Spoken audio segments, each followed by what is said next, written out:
I can't even begin to tell you how many times I've heard home sellers complain about their realtor, how the process went amok. Even after they close escrow, there's a ton of issues that arise. Oh my gosh. And this isn't a video on, me poo-pooing on my fellow realtor community, but I am wearing my black sheep sweater. And by the way, Princess Diana had one very similar to this one. I love this little sweater. But anyway, I'm a little bit different. I come from a different background. I come from a professional corporate America background and then got into real estate. So I look at this market, this industry a little bit different than most realtors out there. And really, the whole purpose behind this video is to avoid hiring the wrong realtor, real estate representation, and how to protect yourself through the process of selling your home. I hope you get some benefit out of it. In my past videos, I have angered and upset a lot of realtors out there because, I'm the black sheep and I'm telling on them. And I don't mean to be, but you have to realize that being a realtor is extremely difficult to be successful, meaning that there's a lot of competition. It takes a lot of time, energy, dedication, risk to be successful. It's like starting a restaurant. Everybody wants to be a restaurant owner. It sounds very romantic and does look a great idea until you're actually in the restaurant business. And very few restaurants succeed. Very similar to being a realtor. So you have to find the right realtor to represent you in the sale of your home. It's essential. The top mistake that I see sellers making is that they don't do the research in hiring the right agent. You need to interview at least 3 realtors, minimum 3. And if you're not satisfied with one of those 3, you keep interviewing until you get a good vibe with the realtor that you're hiring. You need to be comfortable and feel confident that they can represent you well. I will link down below a checklist of some questions you can ask these listing agents. When I go on a listing presentation, I take these questions to the seller. I'm like, hey, ask me these questions. This is what I tell my YouTube followers to do. So you might as well follow suit. They're great questions. I think you'll get some benefit. They'll be linked down below. Most homeowners will just talk to a friend or somebody at the yoga studio or somebody, at the golf range or at their book club who they think is a good realtor, and they don't do the research. Now, I'm not saying those references wouldn't be good, but I'm just saying you need to interview multiple different realtors before you really get a vibe as to who's going to do the best job for you. Most of the time, your home is one of the bigger assets that you have from an investment perspective. And having somebody that's extremely seasoned and experienced and knowledgeable and hardworking and is going to put the money into marketing your house, whether it be high quality photos, drone photos, videos, staging, yada, yada, yada. Like you need somebody that really cares about their brand, cares about your success, and you're not going to know that unless you do the proper research. So how do you find your agent? Well, you can ask your yoga friend who they recommend as a realtor. What the heck? Interview them. And maybe you interview the top selling agent in your neighborhood. That's a good source.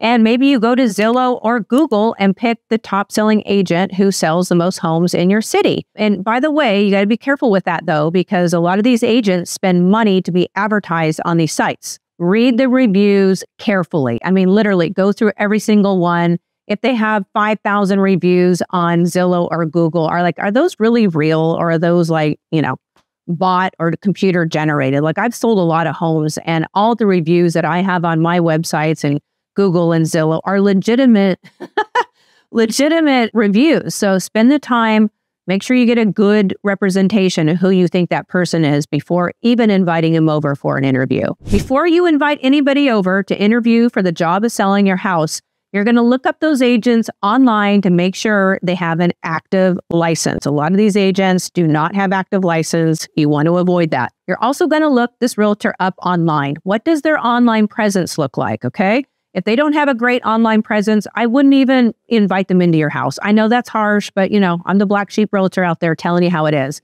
If they're not going to go to the effort marketing themselves online, more than likely, they're not going to do that for your house either. So if you go type in Audra Lambert Realtor in the Google search browser, I dare you, go try it. You're going to see all these properties pull up. You're going to see my staging projects. You're going to see my YouTube channels, blah, blah, blah, blah, blah. I'm overboard on my online presence because in today's digital world, if you don't have a realtor that's embracing that, they'll be doing you a disservice. This is a really important I say, aspect that you really should not overlook. I've had several of you reach out to me asking me if I could refer you an agent in their area. Now, I reside in Orange County, California, so of course I'm for hire. But if you aren't in my area, in the past, I haven't been able to give you the proper referrals. So I have partnered with a company who is very selective about the agents they bring into their network. I mean, I interviewed for this network, and it was tough. Like, I had to have a certain amount of sales and volume and reviews, and we'll just say a certain reputation to be considered for their program.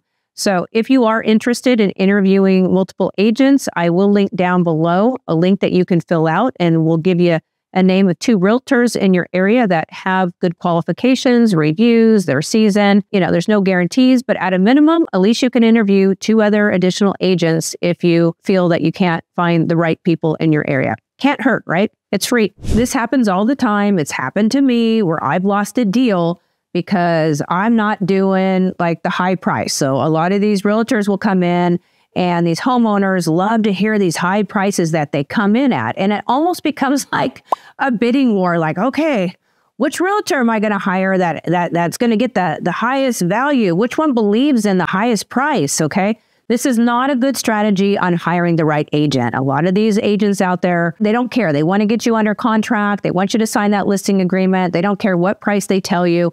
Make sure they're justifying that price. Now, we all come in with the same comps, right? All of us. So we all pull from the same data, and we have 3 strategies we can take to market. One, here's market value, and we can price it below market value. We can price it at market value, or we can price it above market value. Okay. The most, I'd say, successful sellers are the ones that place their house on the market at market value or below market value. But the overpriced listing, it never pays to overprice a house, especially in today's marketplace. So don't get into this, like, we're in an auction kind of thing. Like, oh, Realtor A is going with, $1 million. Okay, do we got a $1.2 million? Do I got anybody in there for that? Don't do that. That's craziness. As a homeowner, you should know basically what your house is worth. And don't be fooled by these agents that are coming in there giving you an unrealistic price just to secure a listing. You'll regret it. You know what to do. Not going to bug you. I see a lot of homeowners making the mistake of ignoring their agent's advice on decluttering and staging their home. And staging doesn't have to be expensive. You can do it at home. I have done a staging video on a budget and other staging videos. I'll link down below that you can watch. Staging does wonders, and people will pay a premium for a house that's well cared for and maintained. So listen to your agent if they are making those recommendations. Decluttering, make sure things work. It's essential if you want to pull a high price. Do not avoid that recommendation. It'll come back to bite you. For those of you who've been watching my channel, you know I love staging. And one of the biggest mistakes that I see sellers making is they don't listen to their agent's advice on staging or decluttering or properly preparing their home for sale. Don't do that. Don't have the mindset of, oh, the housing market's strong. I don't want to spend all this time, energy, and money. I'm selling my house as is. The buyers, they can see through it. They're lucky to have my house. Okay. I'm sorry. Do not do that. The number one way to sell your house is to make it shine online. And when it's decluttered and not staged properly, most buyers will think, oh, these people are, coming into hard times, or maybe there's a deal to be had, or maybe they just don't see the value because the house is so cluttered. So don't disregard what your agent's advice is when it comes to preparing your house for sale or staging. It's an important thing, and you will get more money if your house is properly prepared and staged. I see sellers making this mistake a lot, and that is they don't want to make the repairs on the property before they put it on the market. Their mindset is, phooey, I'm not putting any more money into an asset that I am selling. I'm not going to go fix that garbage disposal. I'm not going to go make sure that faucet is tight and not leaking. I don't care if the toilet leaks, and I don't really care what the code is regarding the smoke detectors. I'm not putting any more money into this house, sold as is, whereas I'm done. Okay, people, we don't want to do that. Buyers will notice these things, and they might have the impression that if you're not repairing some of these minor things, what other things are you hiding or not disclosing or not maintaining? It's not a good idea. Everything on the property should be in working order. And you know what I'm going to say? I have done a video on how to pass a home inspection So I'll link that down below. It's a great video if you're selling your house. It's a little long, a little boring, but very informative. I think you'll get some benefit out of it. This next one is a really big deal. Most homeowners don't want to disclose what they know about the property because they think it's going to scare the buyers. And all I can tell you is you need to over-disclose, and I mean over-disclose everything you possibly can think of on the property. You want to disclose any past leaks, any mold issue, any rat infestation, because it could come back to haunt you. You need to over-disclose. And before you even put your house on the market, I would talk to your realtor and ask them for the disclosures up front, and you want to spend your time filling those little guys out. Like, you don't do it the day that, contingencies are due. Like, you need to get ahead of this. And in my opinion, I always recommend my sellers to write a novel, and you hand these disclosures over when you are in the process of negotiating an offer. So the buyer is aware of what's burdened with the property or what's been repaired. You need to spend the time doing this. I can't tell you how many disclosures I've seen where everything's, no, I don't have an issue anywhere. I'm sorry. If you own a home, you have an issue somewhere, or you have, some wear and tear or a repair or an upgrade. So over-disclose, over-disclose, over-disclose. And if your agent's telling you not to do that, I don't care. You do that, okay? Over-disclose. You will not scare your buyer. If anything, they will be very grateful that you are doing a thorough job and you're not trying to put the wool over their eyes or misrepresent the property. Another mistake that I see home sellers making is that when they invite these agents in to interview for the job, at the end of the interview, the agent just starts grinding on them. Hey, if you sign now, I'll give you a discount on the commission. Oh my gosh. I'm joking. But see, I'm once again, you're black sheep, and I'm going to tell you the way it is. You don't sign any contract until you sleep on it, right? Not literally sleep on it, but take the time to review the contract, highlight any questions you may have about the contract. What is the term of the contract? And if that realtor keeps pushing and pushing, you're going to say this: listen, buddy, I can't sign this contract because Audra Lambert told me I could not do this. Do not sign a contract the day you're interviewing that agent. Take the time, know what you're signing, make sure you understand the term of the contract. I would recommend a 30-day listing agreement or a 3-month listing agreement at maximum. You want to make sure this agent is doing their job. They're putting the effort forward. You don't want to be under contract with a lemon realtor, right? You don't want to do that. That's no good. So after 30 days or 3 months, if they're working hard and you're satisfied with their communication and their service, then you can always extend the listing contract, right? But make sure you know what you're signing, make sure you're comfortable with the price, and make sure you are really solid on the terms. Make sure you understand what you're signing. Okay, you guys have to meet Olive. There's Ozzy. Hi, say hi, say hi.